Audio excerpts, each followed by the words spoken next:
اعوذ باللہ من الشیطان الرجیم۔ پناہ مانگتی ہوں میں اللہ کی شیطان مردود سے۔ بسم اللہ الرحمن الرحیم۔ شروع کرتی ہوں اللہ کے نام سے جو بڑا مہربان نہایت رحم کرنے والا ہے۔ سورہ الرعد۔ سورہ رعد مدنی ہے اور اس میں 43 آیات اور 6 رکوع ہیں۔ شروع کرتی ہوں میں اللہ کے نام سے جو نہایت مہربان بڑا رحم والا ہے۔ الف لام میم رے، یہ قرآن کی آیتیں ہیں اور جو کچھ آپ کی طرف آپ کے رب کی جانب سے اتارا جاتا ہے سب حق ہے، لیکن اکثر لوگ ایمان نہیں لاتے۔ اللہ وہ ہے جس نے آسمانوں کو بغیر ستونوں کے بلند کر رکھا ہے، تم اسے دیکھ رہے ہو، پھر وہ عرش پر قرار پکڑے ہوئے ہے۔ اسی نے سورج اور چاند کو ماتحتی میں لگا رکھا ہے، ہر ایک میعاد معین پر گشت کر رہا ہے۔ وہی کام کی تدبیر کرتا ہے، وہ اپنے نشانات کھول کھول کر بیان کر رہا ہے کہ تم اپنے رب کی ملاقات کا یقین کر لو۔ اسی نے زمین پھیلا کر بچھا دی ہے اور اس میں پہاڑ اور نہریں پیدا کر دی ہیں،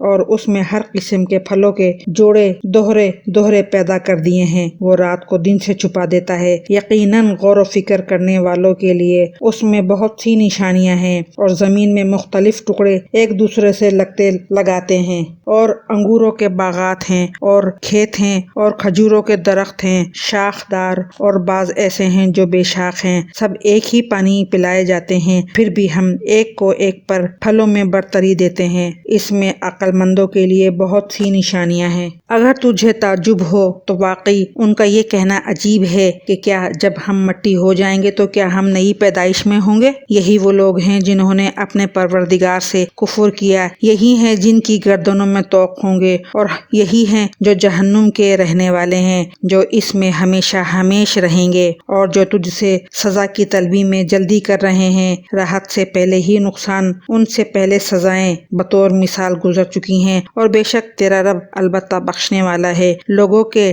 بے جا ظلم پر بھی، اور یہ بھی یقینی بات ہے کہ تیرا رب بڑی سخت سزا دینے والا بھی ہے۔ اور کافر کہتے ہیں کہ اس پر اس کے رب کی طرف سے کوئی نشانی معجزہ کیوں نہیں اتاری گئی؟ بات یہ ہے کہ آپ تو صرف آگاہ کرنے والے ہیں، اور ہر قوم کے لیے ہادی ہے۔ مادہ اپنے شکم میں جو کچھ رکھتی ہے اسے اللہ بخوبی جانتا ہے، اور پیٹ کا گھٹنا بڑھنا بھی، ہر چیز اس کے پاس اندازے سے ہے۔ ظاہر و پوشیدہ کا وہ عالم ہے، سب سے بڑا اور سب سے بلند و بالا۔ تم میں سے کسی کا اپنی بات کو چھپا کر رکھنا اور بآواز بلند اسے کہنا، اور جو رات کو چھپا ہوا ہو اور جو دن میں چل رہا ہو، سب اللہ پر برابر و یکساں ہیں۔ اس کے پہرے دار انسان کے آگے پیچھے مقرر ہیں، جو اللہ کے حکم سے اس کی نگہبانی کرتے ہیں۔ کسی قوم کی حالت اللہ تعالیٰ نہیں بدلتا جب تک کہ وہ خود اسے نہ بدلیں جو ان کے دلوں میں ہے۔ اللہ تعالیٰ جب کسی قوم کی سزا کا ارادہ کر لیتا ہے تو وہ بدلہ نہیں کرتا، اور سوائے اس کے کوئی بھی ان کا کارساز نہیں۔ وہ اللہ ہی ہے جو تمہیں بجلی کی چمک ڈرانے اور امید دلانے کے لیے دکھاتا ہے، اور بھاری بادلوں کو پیدا کرتا ہے۔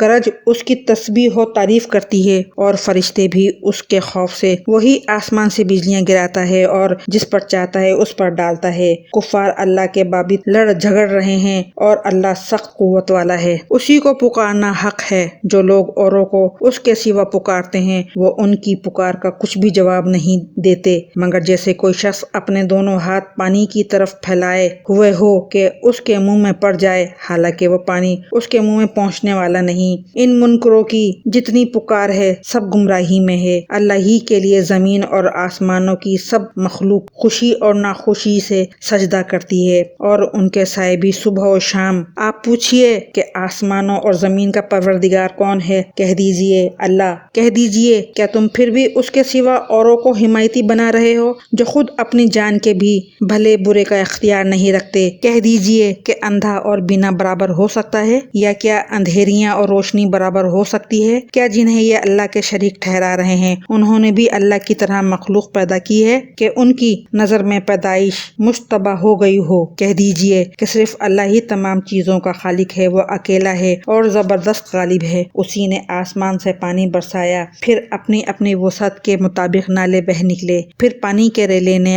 اوپر چڑھے جھاگ کو اٹھا لیا اور اس چیز میں بھی جس کو آگ میں ڈال کر تپاتے ہیں زیور یا ساز و سامان کے لیے، اسی طرح کے جھاگ ہیں۔ اسی طرح اللہ تعالیٰ حق و باطل کی مثال بیان فرماتا ہے۔ اب جھاگ تو ناکارہ ہو کر چلا جاتا ہے، لیکن جو لوگوں کو نفع دینے والی چیز ہے وہ زمین میں ٹھہری رہتی ہے۔ اللہ تعالیٰ اسی طرح مثالیں بیان فرماتا ہے۔ جن لوگوں نے اپنے رب کے حکم کی بجا آوری کی ان کے لیے بھلائی ہے، اور جن لوگوں نے اس کی حکم برداری نہ کی، اگر ان کے لیے زمین میں جو کچھ ہے سب کچھ ہو اور اسی کے ساتھ ویسا ہی اور بھی ہو تو وہ سب کچھ اپنے بدلے میں دے دیں۔ یہی ہے جن کے لیے برا حساب ہے اور جن کا ٹھکانہ جہنم ہے جو بہت بری جگہ ہے۔ کیا وہ ایک شخص جو یہ علم رکھتا ہو کہ آپ کی طرف آپ کے رب کی جانب سے جو اتارا گیا ہے وہ حق ہے، اس شخص جیسا ہو سکتا ہے جو اندھا ہو؟ نصیحت تو وہی قبول کرتے ہیں جو عقل مند ہوں، جو اللہ کے عہد و پیمان کو پورا کرتے ہیں اور قول و قرار کو توڑتے نہیں، اور اللہ نے جن چیزوں کے جوڑنے کا حکم دیا ہے وہ اسے جوڑتے ہیں، اور وہ اپنے پروردگار سے ڈرتے ہیں اور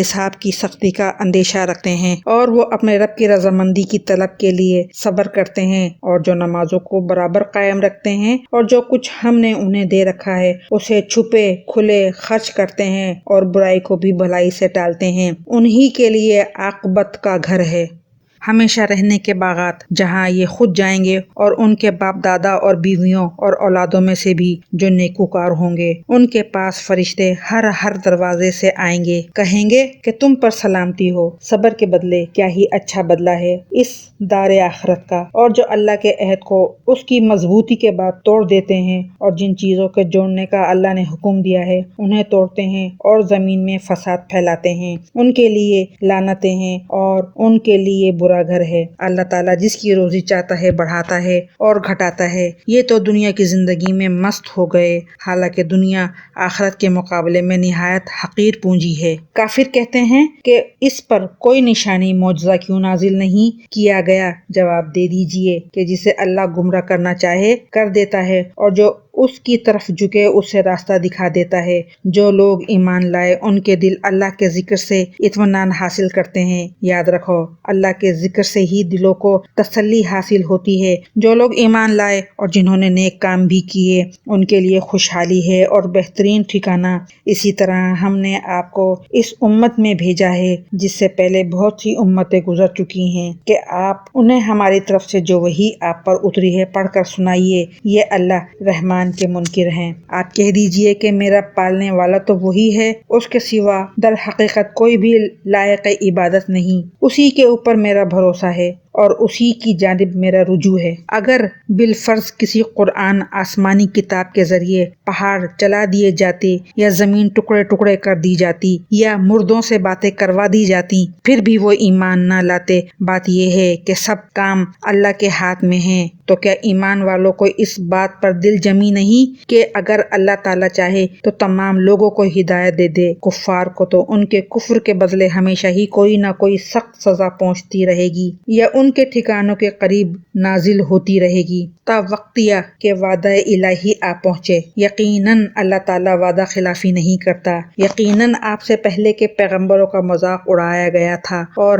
میں نے بھی کافروں کو ڈھیل دی تھی، پھر انہیں پکڑ لیا تھا، پس میرا عذاب کیسا رہا؟ آیا وہ اللہ جو نگہبانی کرنے والا ہے ہر شخص کی اس کے کیے ہوئے اعمال پر ان لوگوں نے اللہ کے شریک ٹھہرائے ہیں۔ کہہ دیجئے ذرا ان کے نام تو لو۔ کیا تم اللہ کو وہ باتیں بتاتے ہو جو وہ زمین میں جانتا ہی نہیں، یا صرف اوپری باتیں بتا رہے ہو؟ بات اصل یہ ہے کہ کفر کرنے والوں کے لیے ان کے مکر سجا دیے گئے ہیں اور وہ صحیح راہ سے روک دیے گئے ہیں، اور جس کو اللہ گمراہ کر دے اس کو راہ دکھانے والا کوئی نہیں۔ ان کے لیے دنیا کی زندگی میں بھی عذاب ہے اور آخرت کا عذاب تو بہت ہی زیادہ سخت ہے۔ انہیں اللہ کے غضب سے بچانے والا کوئی بھی نہیں۔ اس جنت کی صفت جس کا وعدہ پرہیزگاروں کو دیا گیا ہے یہ ہے کہ اس کے نیچے سے نہریں بہ رہی ہیں، اس کا میوہ ہمیشگی والا ہے اور اس کا سایہ بھی یہ ہے۔ انجام پرہیزگاروں کا اور کافروں کا انجام کار دوزخ ہے۔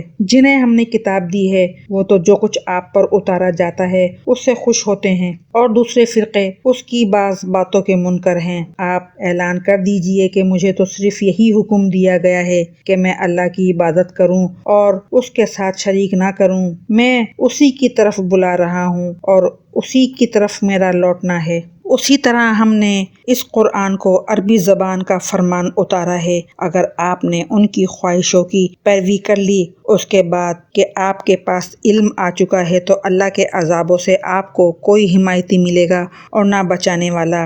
ہم آپ سے پہلے بھی بہت سے رسول بھیج چکے ہیں اور ہم نے ان سب کو بیوی بچوں والا بنا دیا تھا۔ کسی رسول سے نہیں ہو سکتا کہ کوئی نشانی بغیر اللہ کی اجازت کے لے آئے۔ ہر مقررہ وعدے کی ایک لکھت ہے۔ اللہ جو چاہے مٹا دے اور جو چاہے ثابت رکھے۔ لوح محفوظ اسی کے پاس ہے۔ ان سے کیے ہوئے وعدوں میں سے کوئی اگر ہم آپ کو دکھا دیں یا آپ کو ہم فوت کر لیں تو آپ پر تو صرف پہنچا دینا ہی ہے، حساب تو ہمارے ذمہ ہی ہے۔ کیا وہ نہیں دیکھتے کہ ہم زمین کو اس کے کناروں سے گھٹاتے چلے آ رہے ہیں؟ اللہ حکم کرتا ہے، کوئی اس کے احکام پیچھے ڈالنے والا نہیں، وہ جلد حساب لینے والا ہے۔ ان سے پہلے لوگوں نے بھی اپنی مکاری میں کمی نہ کی تھی، لیکن تمام تدبیریں اللہ ہی کی ہیں۔ جو شخص جو کچھ کر رہا ہے اللہ کے علم میں ہے۔ کافروں کو ابھی معلوم ہو جائے گا کہ اس جہان کی سزا کس کے لیے ہے۔